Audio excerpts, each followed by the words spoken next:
ಒಟ್ನಲ್ಲಿ ಈಗ ಕಾಂಗ್ರೆಸ್ಗೆ ಜಮೀರ್ ಅಹಮದ್ ಖಾನ್ ನುಂಗಲಾರದ ತುತ್ತಾಗ್ಬಿಟ್ಟಿದ್ದಾರಾ? ಹಾಗಾದ್ರೆ ಜಮೀರ್ ವಿರುದ್ಧ ಕ್ರಮ ಕೈಗೊಳ್ಳುತ್ತಾ ಹೈಕಮಾಂಡ್? ನುಂಗಕ್ಕಾಗಲ್ಲ, ಉಗಳಕ್ಕಾಗಲ್ಲ, ಆ ಥರ ಪರಿಸ್ಥಿತಿ ಆಗ್ಬಿಟ್ಟಿದ್ಯಾ? ಎಲ್ಲೋ ಒಂದ್ ಕಡೆ ಅನಿವಾರ್ಯತೆಗೆ ಕಾಂಗ್ರೆಸ್ ಬಿದ್ದಿದ್ಯಾ? ಒಂದೆರಡಲ್ಲ, ಈ ಥರದ ಹಲವು ಹೇಳಿಕೆಗಳಿಂದಾಗಿ ಕಾಂಗ್ರೆಸ್ಗೆ ಎಲ್ಲೋ ಒಂದ್ ಕಡೆ ಸಮಸ್ಯೆ ತಂದಿಡ್ತಾ ಇದ್ದಾರಾ ಜಮೀರ್ ಅಹಮದ್ ಖಾನ್? ಅವ್ರ ವಿರುದ್ಧ ಕ್ರಮ ಕೈಗೊಳ್ಳೋದಕ್ಕೆ ಯಾಕೆ ಆಗ್ತಾ ಇಲ್ಲ? ಏನ್ ಬೇಕಾದ್ರೂ ಹೇಳ್ಬೋದು, ನಡೆಯುತ್ತೆ ಚಲ್ತಾ ಅನ್ನೋ ಥರ ಆಗ್ಬಿಟ್ಟಿದೆ. ಜಮೀರ್ ಅಹಮದ್ ಖಾನ್ ಕಾಂಗ್ರೆಸ್ನಲ್ಲಿ ಏನು ಮಾತು ಬೇಕಾದ್ರೂ ಆಡ್ಬೋದು, ಅದು ನಡೆಯುತ್ತೆ ಅಂತ ಅಷ್ಟರ ಮಟ್ಟಿಗೆ ಜಮೀರ್ ಕಾಂಗ್ರೆಸ್ಗೆ ಅನಿವಾರ್ಯ ಆಗಿದ್ದಾರೆ. ಒಂದು ಕ್ರಮ ಕೈಗೊಳ್ಳಲಾರದಷ್ಟು, ಒಂದು ವಾರ್ನ್ ಮಾಡಲಾರದಷ್ಟು ಜಮೀರ್ ಅವರಿಗೆ ತಲೆಬಾಗಿ ಕಾಂಗ್ರೆಸ್ ನಡೀತಾ ಇದೆಯಾ ಅನ್ನೋ ಪ್ರಶ್ನೆಗಳೇ ಹೇಳ್ತಾ ಇದ್ದಾವೆ. ಈ ಹಿಂದೆ ವಿವಾದಗಳಿಂದ ದೂರ ಇರಿ ಅಂತ ಎಚ್ಚರಿಕೆಯನ್ನ ಕೊಟ್ಟಿದ್ರಂತೆ, ಆದರೂ ಕೂಡ ಜಮೀರ್ ಸಾಲು ಸಾಲು ವಿವಾದ ಮಾಡ್ಕೊಳ್ತಾನೆ ಇದ್ದಾರೆ. ಅದು ವಕ್ಫ್ ವಿವಾದ ಆಯಿತು, ಈಗ HDKಗೆ ಕರಿಯ ಅಂತ ಹೇಳಿಕೆ ಕೊಟ್ಟಿದ್ದಾಯ್ತು. ಇನ್ನು ಇದೇ ಥರದ ಈ ವಿವಾದಗಳು ಸರ್ಕಾರದ ವರ್ಚಸ್ಸನ್ನ ಹಾಳು ಮಾಡಿದರೂ ಕೂಡ ಯಾಕೆ ಕಾಂಗ್ರೆಸ್ ಸುಮ್ಮನಿದೆ?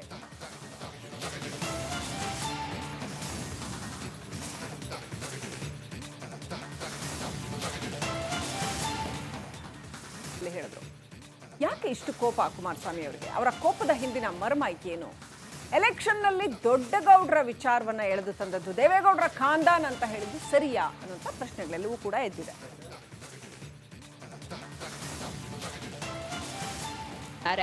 ವಯಸ್ಸಾದವರಿಗೆ, ವಿದ್ಯಾರ್ಥಿಗಳಿಗೆ ಫ್ರೀ ಬಸ್ ಕೊಡಿ ಅಂತ ಹಾವೇರಿ ಜನ ಆಗ್ರಹಿಸಿದ್ದಾರೆ. ಓನ್ಲಿ ವಯಸ್ಸಾದ್ರಿಗೆ ಮಾತ್ರ ಫ್ರೀ ಮಾಡಲಿ ಸರ್, ವಯಸ್ಸಾದ್ರೆ ಫ್ರೀ ಮಾಡಲಿ. ಶಾಲಾ ಕಾಲೇಜು ಮಕ್ಕಳಿಗೆ ಐತಲ್ರಿ, ಸ್ಕೂಲು ಕಾಲೇಜುಗಳು ಅವನು ಅದ್ರದ್ದು ಏನು ಫೀ ಇರ್ತಲ್ಲ ಅದನ್ನ ಕನ್ಸೆಷನ್ ಕೊಡಲಿ, ಅದನ್ನ ಫೀ ಇದು ಮಾಡಲಿ. ಇತ್ತ ಬೀದರ್ನಲ್ಲೂ ಫ್ರೀ ಬಸ್ಗೆ ವಿರೋಧ ಹೆಚ್ಚಾಗಿದೆ. ಅಲ್ಲಿಯ ಜನರ ಬಾಯಲ್ಲೇ ಕೇಳೋದಾದ್ರೆ, ಸರ್ ಪುರುಷರು ಏನು ಮಾಡಬಾರ್ದು, ಈಗ ಇದ್ದಿನ ಮಹಿಳೆಯರಿಗೆ ಏನಪ್ಪ ಅಂದ್ರೆ ಅರ್ಧ ಟಿಕೆಟ್ ಕೊಡಬೇಕು, ಪೂರ ಕ್ಯಾನ್ಸಲ್ ಫ್ರೀ ಇರಬಾರ್ದು. ನಿಮಗೆ ಅವರಂತೂ ಫ್ರೀ ಓಡಾಡ್ತಾ ಇದ್ದಾರೆ ಬಸ್ಸಲ್ಲಿ, ನಿಮಗೂ ಕೂಡ ಫ್ರೀ ಸಿಗ್ತಾ ಇದೆಲ್ಲ, ಖುಷಿ ಹೇಳಬೇಕು. ಮಾಡಬಾರ್ದು, ಯೋಗ್ಯ ಅಲ್ಲದು, ಯೋಗ್ಯನೇ ಅಲ್ಲದು. ಉಚಿತ ಗೊಬ್ಬರ, ಶಿಕ್ಷಣಕ್ಕೆ ಆಗ್ರಹ. ರೈತರಿಗೆ ಗೊಬ್ಬರ, ಮಕ್ಕಳಿಗೆ ಶಿಕ್ಷಣ ಫ್ರೀ ಕೊಡ್ಲಿ ಅನ್ನೋದು ಹಾಸನದ ಜನರ ಮಾತು. ರೈತರಿಗೆ ಗೊಬ್ಬರ ಫ್ರೀ ಕೊಡ್ಲಿ, ಎಲ್ಲ ಫ್ರೀ ಕೊಡ್ಲಿ, ಎಜುಕೇಶನ್ ಕೊಡ್ಲಿ ಫ್ರೀ ಆಗಿ. ಇನ್ನು ಉಡುಪಿಯಲ್ಲಿ ಉಚಿತ ಪ್ರಯಾಣ ಬೇಕು ಅನ್ನೋ ಅಭಿಪ್ರಾಯ ಇದೆ. ಮಹಿಳೆಯರಷ್ಟೇ ವೋಟ್ ಹಾಕಿಲ್ಲ, ನಾವು ಹಾಕಿದ್ದೀವಿ ಅಂತಿದ್ದಾರೆ ಪುರುಷರು. ಗಂಡು ಮಕ್ಕಳಿಗೆ ಮಾಡಲೇಬೇಕು, ಮತ್ತು ಅವರಷ್ಟೇ ವೋಟ್ ಹಾಕಿದಾರ, ನಾವು ಹಾಕಿಲ್ಲ. ಅವರಷ್ಟೇ ಹಾಕಿದಾರೆ ಹೆಣ್ಮಕ್ಳು, ನಾವು ಹಾಕಲಿಲ್ಲ, ನಾವು ಹಾಕಿದ್ದೀವಿ. ಇದ್ರ ಮಧ್ಯೆ ನಮ್ಮ ಸಾರಿಗೆ ಸಚಿವರು ಮಾತ್ರ DCM ಯಾವ ಅರ್ಥದಲ್ಲಿ ಹೇಳಿದ್ದಾರೋ ಗೊತ್ತಿಲ್ಲ ಅಂತ ಜಾರ್ಕೊಂಡ್ರು. DCM ಅವರು ಮಕ್ಕಳ ಹತ್ರ ಸಂವಾದ ಮಾಡುವಾಗ ಆ ರೀತಿ ಹೇಳಿದ್ದಾರೆ. ಅವ್ರಿಗೆ ಯಾರು ಹೇಳಿದ್ರು, ಹೇಗೆ ಹೇಳಿ ಅಂತ ನನಗೆ ವಿಚಾರ ಗೊತ್ತಿಲ್ಲ, ತಿಳ್ಕೊಳ್ತೀನಿ. ಈ ಬಗ್ಗೆ ಏನಾದರೂ ಚಿಂತನೆ ನಡೀತಾ ಇದೆ ಸರ್, ಪುರುಷರಿಗೂ ಯೋಜನೆ ಕೊಡಬೇಕು? ಆ ಥರದ್ದೇನೂ ಇಲ್ಲ. ಶಿವಕುಮಾರ್ ಅವರು ಯಾವ ಅರ್ಥದಲ್ಲಿ ಹೇಳಿದಾರೋ ನನಗೆ ಗೊತ್ತಿಲ್ಲ, ತಿಳ್ಕೊಂಡು ಅವ್ರ ಹತ್ರ ಮಾತಾಡ್ತೀನಿ. ಒಟ್ನಲ್ಲಿ ಉಚಿತ ಬಸ್ ಪ್ರಯಾಣಕ್ಕೆ ಪರ ವಿರೋಧದ ಜನಾಭಿಪ್ರಾಯ ಇದೆ. ಫ್ರೀ ಯೋಜನೆಗಳಿಂದ ಸರ್ಕಾರದ ಬೊಕ್ಕಸ ಖಾಲಿಯಾಗ್ತಾ ಇದೆ ಅನ್ನೋ ಸಂಶಯದ ನಡುವೆ ಸರ್ಕಾರದ ನಡೆ ಏನು ಅನ್ನೋದು ಕುತೂಹಲ ಮೂಡಿಸಿದೆ. News desk, republic Kannada.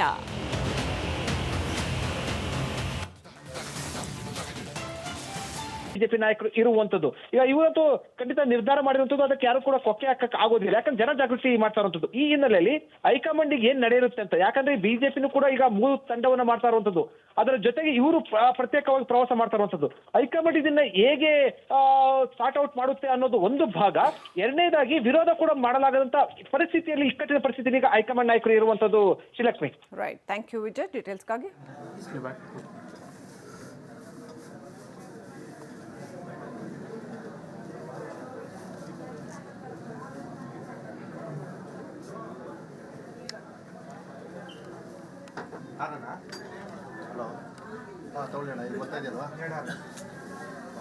ಶಾಪವಾಗಿ ಪರಿಣಮಿಸಿದಂಥ ವಕಫ್ ಏನು ಇಡೀ ರಾಜ್ಯ, ಇಡೀ ದೇಶನೇ ನಮ್ಮದು ಅನ್ನುವಂಥ ಒಂದು ವಾತಾವರಣ ಈ ದೇಶದಲ್ಲಿ ನಿರ್ಮಾಣ ಮಾಡಿದ್ದಾರೆ. ಅದಕ್ಕೆ ನಾವೊಂದು ಸಮಿತಿಯನ್ನು ಮಾಡಿಕೊಂಡು ಬೀದರ್ನಿಂದ ನಾಳೆ 25ನೇ ತಾರೀಕಿಗೆ ವಕಫ್ ಜಾಗೃತಿಯನ್ನು ಮಾಡುತ್ತಾ ವಕಫ್ ಅನ್ನುವಂಥ ಒಂದು ಕರಾಳ ಶಾಸನ ಬಗ್ಗೆ ಜನರಲ್ಲಿ ಜಾಗೃತಿ ಮೂಡಿಸೋದ್ರ ಮೂಲಕ ಈ ರಾಜ್ಯದ ರೈತರು, ಮಠ ಮಂದಿರಗಳು, ದೇವಸ್ಥಾನಗಳು ಮತ್ತು ಸರ್ಕಾರಿ ಭೂಮಿ ಇವತ್ತು ವಿಧಾನಸೌಧನೂ ಅವ್ರದ್ದೇ ಇರ್ತಾರೆ, ಮೆಜೆಸ್ಟಿಕ್ನು ಅವ್ರದ್ದೇ ಇರ್ತಾರೆ.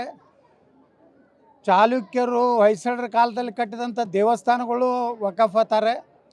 ಅದರ ವಿರುದ್ಧ ಒಂದು ಜನಾಂದೋಲನವನ್ನು ರಚಿಸಬೇಕಂತ ಹೇಳಿ ಇವತ್ತು ಬೆಳಿಗ್ಗೆ ನಾವು ರಮೇಶ್ ಜಾರಕಿಹೊಳಿ ಅವರು, ಕುಮಾರ್ ಬಂಗಾರಪ್ಪ ಅವರು, ಅರವಿಂದ್ ಲಿಂಬಾವಳಿ ಅವರು, GM ಸಿದ್ದೇಶ್ ಅವರು, ಚಂದ್ರಪ್ಪನವರು, BP ಹರೀಶ್ ಅವರು ಒಂದು 11 ಜನ ತಂಡ ಮಾಡಿಕೊಂಡು ಬೀದರ್ನಿಂದ ಚಾಮರಾಜನಗರವರೆಗೆ ನವಂಬರ್ 25ರಿಂದ ಡಿಸೆಂಬರ್ 25ರವರೆಗೆ ಒಂದು ಜಾಗೃತಿ ಅಭಿಯಾನ ಮಾಡಬೇಕು. ಕೊನೆಗೆ ಸಮಾರೋಪವನ್ನು ಬೆಂಗಳೂರಿನಲ್ಲಿ ಮಾಡಬೇಕಂತ ನಿರ್ಣಯ ಮಾಡಿ ತಾಯಿ ಚಾಮುಂಡಿಯ, ಯಾಕಂದ್ರೆ ನಾಡ ದೇವತೆ ತಾಯಿ ಚಾಮುಂಡಿ ದೇವಿಯ ದರ್ಶನ ಪಡೆದು ಆಶೀರ್ವಾದ ಪಡೆದು ನಮ್ಮ ಹಿಂದೂ ಸಂಸ್ಕೃತಿ ಉಳಿಬೇಕು, ಮಠ ಮಂದಿರ ದೇವಸ್ಥಾನಗಳ ರಕ್ಷಣೆ ಆಗಬೇಕು, ರೈತರ ಭೂಮಿ ಉಳಿಬೇಕಂತೇಳಿ.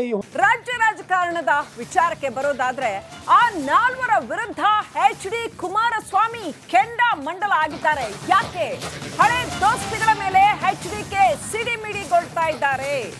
ಆ 4 ಜೊತೆ ಇದ್ದದ್ದೇ ನನ್ನ ಕರಾಳ ದಿನ ಅಂತ ಹೇಳ್ತಾ ಇದ್ದಾರೆ. ಯಾಕೆ ಕರಾಳ ದಿನ? ಯಾರು ಆ 4? ಆ 4ರಿಂದ ನನಗೆ ಬಹಳ ಅನುಭವ ಆಗಿದೆ ಅಂತ ಮೈಸೂರಲ್ಲಿ HD ಕುಮಾರಸ್ವಾಮಿ ವಾಗ್ದಾಳಿ ನಡೆಸಿದ್ದಾರೆ.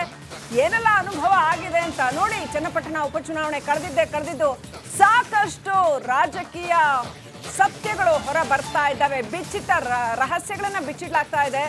HDK ಈಗ ಮಾತನಾಡ್ತಾ ಇದ್ದಾರೆ. ಎಲೆಕ್ಷನ್ ಮುಗಿದ ಮೇಲೆ, ವೋಟಿಂಗ್ ಮುಗಿಯೋವರೆಗೂ ಕೂಡ ಜಮೀರ್ ಅಹಮದ್ ಖಾನ್ ಅವರ ಕಾಲಿಯ ಹೇಳಿಕೆಗೆ ಅವ್ರು ರಿಯಾಕ್ಟ್ ಮಾಡಲಿಲ್ಲ. ಬನ್ನಿ ಏನೆಲ್ಲ ಹೇಳಿದ್ರು ನೋಡೋಣ. ಆ ವ್ಯಕ್ತಿ ಬಗ್ಗೆ ನನ್ನ ಹತ್ರ ಚರ್ಚೆ ಮಾಡಬೇಡಿ. ಆ ವ್ಯಕ್ತಿ ಎಲ್ಲಿದ್ದ? ಈಗ ಕೆಸರು ಅಂತ ಹಿಂದೆ ಹೇಳ್ಬಿಟ್ಟಿದ್ದೀನಿ. ನನ್ನ ಜೀವನದ ಕರಾಳ ದಿನ. ಆ ಒಂದು 5-6 ಜನ ಇದ್ರಲ್ಲ, ಅವರ ಸಂಬಂಧ ಬೆಳೆಸಿದ್ದು ನನ್ನ ಕರಾಳ ದಿನ. ನನಗೆ ಅದು ಭಾಳ ಎಕ್ಸ್ಪೀರಿಯನ್ಸ್ ಆಯಿತು ಆ ದಿನಗಳು.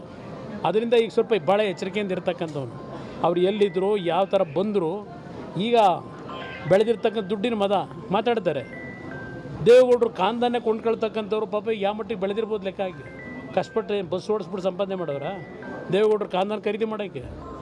ಇಲ್ಲಿ ಮುಸ್ಲಿಂ ಕಮ್ಯುನಿಟಿಯವರು ಏನೆಲ್ಲ ಚಂದ ಎತ್ಬಿಟ್ಟು ಇಲ್ಲೆಲ್ಲ ಟೈರ್ ಅಂಗಡಿಲಿ ದುಡ್ಡು ಸಂಪಾದನೆ ಮಾಡಿ ದೇವೇಗೌಡರು ಕಾಂದಾನ ಕೊಂಡ್ಕೊತಾರ. ಆ ಪದ ಬಳಕೆ ಮಾಡ್ತಕ್ಕಂಥ ನಿಜನ ಮಾಡೋಕ್ಕೆ ಸಾಧ್ಯವ? ನಾನೊಂದು ಮಾತು ಹೇಳಿಬಿಟ್ರೆ ಅಸಹ್ಯ, ನಾನು ಹೇಳಬಾರ್ದು ಸಾರ್ವಜನಿಕವಾಗಿ. ನನಗೆ ಮೋಸ ಮಾಡಿದ ದಿವಸ ಅದು ಆ ಪದ ಬೇಡರನಿಂದ ಹೇಳಿಸೋದು ನೀವು. ಅವ್ರು ಏನು ಹೇಳಿದ್ದ ಅಂತ ಹೇಳಿ ಅದನ್ನು ನೆನಕೊಳ್ಳೋಕೆ ಕೇಳಿ ಅಲ್ಲಾಗ ಹೋಯ್ತಾರಲ್ಲ, ಅದೆಲ್ಲ ಮಕ್ಕಾಗೆ ಹೇಳಿದಿಲ್ಲ 1000 ಬಾರಿ. ನನಗೆ ಮೋಸ ಮಾಡಿದ ದಿವಸ ಅವ್ರು ಏನು ಮಾಡೋದಕ್ಕೆ ಕೆಲಸ ಅಂತೇಳಿ ಮಕ್ಕಾದಲ್ಲಿ ಕೂತ್ಕೊಂಡು ಯೋಚನೆ ಮಾಡೋಕ್ಕೆ ಹೇಳಿ. ಆ ವ್ಯಕ್ತಿ ಬಗ್ಗೆ ನನ್ನ ಹತ್ರ ಚರ್ಚೆ ಮಾಡಬೇಡಿ. ಆ ವ್ಯಕ್ತಿ ಎಲ್ಲಿದ್ದ? ಈಗ ಕೆಸರು ಅಂತ ಹಿಂದೆ ಹೇಳ್ಬಿಟ್ಟಿದ್ದೀನಿ. ನನ್ನ ಜೀವನದ ಕರಾಳ ದಿನ. ಆ ಒಂದು 5-6 ಜನ ಇದ್ರಲ್ಲ, ಅವರ ಸಂಬಂಧ ಬೆಳೆಸಿದ್ದು ನನ್ನ ಕರಾಳ ದಿನ. ನನಗೆ ಅದು ಭಾಳ ಎಕ್ಸ್ಪೀರಿಯನ್ಸ್ ಆಯಿತು ಆ ದಿನಗಳು. ಅದರಿಂದ ಈಗ ಸ್ವಲ್ಪ ಭಾಳ ಎಚ್ಚರಿಕೆಯಿಂದ ಇರ್ತಕ್ಕಂಥವ್ನು. ಅವ್ರು ಎಲ್ಲಿದ್ದರು, ಯಾವ ಥರ ಬಂದರು, ಈಗ ಬೆಳೆದಿರ್ತಕ್ಕಂಥ ದುಡ್ಡಿನ ಮಾತಾಡ್ತಾರೆ. ದೇವೇಗೌಡರು ಕಾಂದಾನೆ ಕೊಂಡ್ಕೊಳ್ತಕ್ಕಂಥವ್ರು ಪಾಪ ಯಾವ ಮಟ್ಟಿಗೆ ಬೆಳೆದಿರ್ಬೋದು ಲೆಕ್ಕ ಆಗಿ. ಕಷ್ಟಪಟ್ಟು ಬಸ್ ಓಡಿಸ್ಬಿಟ್ಟು ಸಂಪಾದನೆ ಮಾಡೋರ ದೇವೇಗೌಡರು ಕಾಂದಾನ ಖರೀದಿ ಮಾಡೋಕ್ಕೆ.